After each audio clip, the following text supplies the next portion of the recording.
नमस्कार मेरे दोस्तों। आज की इस वीडियो में हम लोग जानने वाले हैं कि जैसे मछली पालन यानी मत्स्य पालन या बोलो आप मछली पालन बोलो, एक ही चीज़ होता है, ठीक है। तो मत्स्य पालन कैसे करें यानी मछली का पालन जो है आप कैसे कर सकते हैं और लाखों के लाखों 50,000 से लाखों रुपये आप कमा सकते हो महीने के। तो आपको क्या करना है, कुछ बातों पे आपको ध्यान देना पड़ेगा कि मत्स्य पालन आप करने से पहले कुछ ऐसी इंपॉर्टेंट महत्वपूर्ण बातें होती हैं जो आपको जानना बहुत ही ज़्यादा ज़रूरी होता है, ठीक है। तो अगर मान लो कि आपको मत्स्य पालन करना है या आपने ठान लिया है कि हमको मछली पालन करना है, तो उनके बारे में पूर्ण जानकारी आपको लेना चाहिए। और आप इस वीडियो को आप देख रहे हो तो आपको पूरे स्किप नहीं करना, अंत तक देखना है, ताकि आपको अगर आप मछली पालन करो तो उनसे अगर कुछ भी ऐसी जानकारी आपसे छूट ना जाए, जब आप स्टार्ट करो शुरुआत करो तो आपको वहाँ पे लॉस ना हो सके, ठीक है। तो आपको फ़ायदा है, प्रॉफिट होना चाहिए, है ना। तो कभी बिजनेस व्यापार हम लोग क्यों करते हैं, ताकि हमको ज़्यादा से ज़्यादा प्रॉफिट हो। अगर लॉस होगा तो फिर वो करने का कोई फ़ायदा तो है ही नहीं।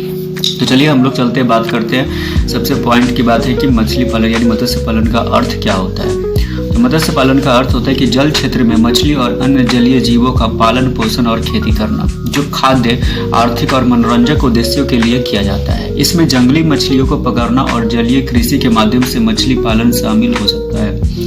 मत्स्य पालन के कितने प्रकार हो सकते हैं। पहला तो नंबर पे है जंगली मछली पकड़ना, ठीक है। जैसे जंगली मछली क्या होता है कि जैसे समुद्र की मछलियाँ होगी, नदियों की मछलियाँ होगी, झीलों में होगी, अन्य जल क्षेत्रों में मछली को पकड़ना, वहाँ से पकड़ करके और आप चाहो तो वहाँ से मत्स्य पालन की शुरुआत कर सकते हैं। लेकिन उसमें क्या होगा कि आपको बहुत सारी परेशानियों का सामना करना पड़ सकता है। तो बस आपको ये पता चल गया होगा कि मत्स्य पालन के प्रकार क्या होते हैं। तो पहला तो आप जंगली मछली पकड़ के अपने बिजनेस को, व्यापार को बढ़ा सकते हैं, ग्रो कर सकते हैं, ठीक है। जैसे समुद्र से ला सकते हैं पकड़ के, नदियों से ला सकते हैं, झीलों से ला सकते हैं, अन्य जल क्षेत्रों से मछली पकड़ के ला सकते हैं। सेकेंड पॉइंट में है जलीय कृषि। तो जलीय कृषि क्या होता है कि नियंत्रित वातावरण में मछली और अन्य जलीय जीवों का पालन पोषण करना, ठीक है। तो आपके पास एक अच्छा खुद का अपना कोई ऐसा तालाब होना चाहिए, पॉन्ड होना चाहिए, जिसमें आप खुद का अपना जो मछली पालन कर सकते हैं, अच्छे तरीके से उसका देखभाल कर सकते हैं और पालन पोषण कर सकते हैं, और उनसे आप 50,000 से लाखों रुपये कमा सकते हैं, ठीक है। मत्स्य पालन के क्या क्या फायदे होते हैं। पहला तो होता है खाद्य सुरक्षा। मछली एक महत्वपूर्ण प्रोटीन स्रोत है। मछली को जैसा कि हमको पता है कि महत्वपूर्ण प्रोटीन स्रोत होता है और यह खाद्य सुरक्षा में महत्वपूर्ण भूमिका निभा सकती है। आर्थिक लाभ ये होता है कि मत्स्य पालन एक महत्वपूर्ण उद्योग है जो लोगों को रोजगार प्रदान करता है और अर्थव्यवस्था में योगदान करता है। मनोरंजन, अभी हमें कुछ बात हम कर लेते हैं। मछली पकड़ना और मछली पालन एक लोकप्रिय मनोरंजक गतिविधि भी माना जाता है। तो लोग शौक से भी इन चीज़ों को पालते हैं, अपने गांव घरों में शौक, खुद को खाने के लिए और खुद के लिए जुड़ने के व्यापार बिजनेस के लिए भी करते हैं। तो मछली पालन एक बहुत ही अच्छी मनोरंजक व्यापार यानी बिजनेस भी माना जाता है। तो ये बिजनेस बहुत ही आसान है, अगर आप अच्छे से समझ जाओ तो इसको अच्छे तरीके से आप कर सकते हो, ठीक है। मत्स्य पालन की कुछ चुनौतियां होती है जिनको आपको ध्यान से देखना पड़ेगा। सबसे इम्पोर्टेंट चीज़, महत्वपूर्ण बातें है यही है कि आप स्टार्ट करोगे, आपने कर भी लिया तो आपको कुछ ऐसी बातों का ध्यान रखना पड़ेगा। सबसे पहले पर्यावरण प्रदूषण पे ध्यान देना पड़ेगा। मत्स्य पालन के कारण जल प्रदूषण और आवासों का नुकसान हो सकता है। तो आपको क्या करना पड़ेगा, जहाँ भी आपका जो भी आपने तालाब या पोखरी आपने उसमें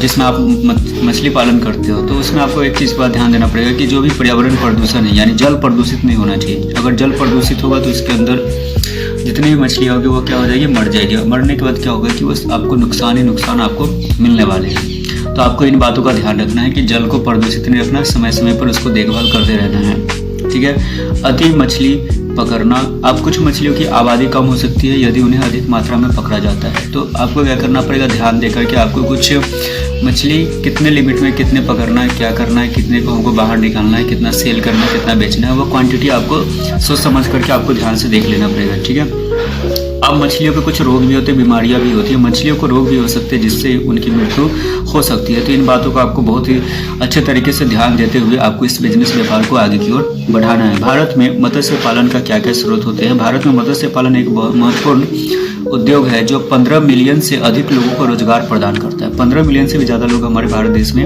इसको व्यापार के रूप में काम करते हैं। भारत सरकार मत्स्य पालन को बढ़ावा देने के लिए कई योजनाएं चला रही है, जैसे कि प्रधानमंत्री मत्स्य संपदा योजना भारत सरकार के द्वारा चलाई जाती है। मत्स्य पालन में शामिल कुछ गतिविधियां हैं। मत्स्य बीज का उत्पादन कैसे करें, तो मछली के अंडों को पालना और युवा मछलियों को तैयार करना, ये सबसे इम्पोर्टेंट चीज़ है। तो ये आपको समझना पड़ेगा। तालाब का प्रबंधन, जैसे तालाब की सफाई, पानी की गुणवत्ता और मछली के भोजन की व्यवस्था करना, ये सभी चीज़ों को आपको अच्छे तरीके से ध्यान देना पड़ेगा।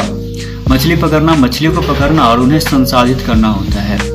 तो आपको क्या करना पड़ेगा, आपको कुछ बिजनेस व्यापार जहाँ भी है, आपको आसपास में कुछ लोगों से आपको बात करके अपना जो भी आप मछली हो, तो आप किसी को सेल भी कर सकते हैं। ऐसे नॉर्मली जो भी है एक ही बार में आपका पूरा का पूरा तालाब का जितना मछली होगा वो खरीद सकता है एक ही बार में। तो ऐसे करके भी आप सेल कर सकते हो, और चाहो तो आप खुद भी किसी को 4-5 आदमी रख करके आप सेल कर सकते हो और उससे बहुत सारे पैसे इनकम जनरेट कर सकते हो। मछली का विपणन क्या होता है कि मछली को उपभोक्ता वो तक पहुंचाना, कहने का मतलब उन लोगों तक पहुंचाना जिनको मछली की ज़रूरत है, या जो छोटे छोटे जो मतलब बेचने वाले जो सेलर होते हैं मछली को, ठीक है, जैसे मार्केट में जाकर के जो सेल करते हैं, उन सभी लोगों से आपको कॉन्टैक्ट करना पड़ेगा, ठीक है, तब जाकर के आपके व्यापार बिजनेस में तरक्की होगी, ग्रो होगी। क्योंकि अगर आप तालाब में मछली बहुत ही सारे पाले, लेकिन आप उसको सेल करना भी आपको तो सीखना पड़ेगा, उन लोगों से बात करना पड़ेगा जो इन लोगों को मतलब जो मार्केट में जाकर के इन चीज़ों को बेचते हैं। मत्स्य पालन के लिए सरकारी योजनाएं भी कुछ हैं, जैसे प्रधानमंत्री मत्स्य संपदा योजना, जिसको PMMSY बोलते हैं, ठीक है। तो प्रधानमंत्री मत्स्य संपदा योजना PMMSY में क्या होता है, इस योजना के तहत मछली पालन को बढ़ावा देने के लिए अनुदान, सब्सिडी और अन्य सहायता प्रदान की जाती है, ठीक है। तो इससे मदद मिलती है मत्स्य संपदा योजना में। सेकेंड है मत्स्य किसान उत्पादक संगठन, जिसको हम FFPO बोलते हैं, ठीक है। तो यह योजना मत्स्य किसानों को संगठित करने और उन्हें आर्थिक लाभ प्राप्त करने में मदद करती है। मत्स्य अवसंरचना विकास निधि जो FIDF होता है, यह योजना मछली पालन के लिए अवसंरचना विकास को बढ़ावा देती है। तो इन सारी बातों को आपको ध्यान देना है, समझना है अच्छे तरीके से। आप चाहो तो आप प्रॉपर एक एक पॉइंट आप चाहो कि मत्स्य बीज का उत्पादन कैसे करें, तालाब का प्रबंधन कैसे करें, मछली पकड़ना कैसे करें, मछली का विपणन कैसे करें, अगर इन सभी चीज़ों पे पर्यावरण प्रदूषण से बचाने के लिए हमको किन बातों का ध्यान देना चाहिए, तो ये सभी चीज़ों का प्रॉपर वीडियो चाहता है आप कमेंट करो, हम एक नया अच्छे से और उसमें एक एक पॉइंट करके आपको अच्छे से एक्सप्लेन करके वीडियो हम आपको इस चैनल पर अपलोड कर देंगे। वीडियो को वॉच करने के लिए बहुत बहुत धन्यवाद आपका। मिलते हैं नेक्स्ट वीडियो में।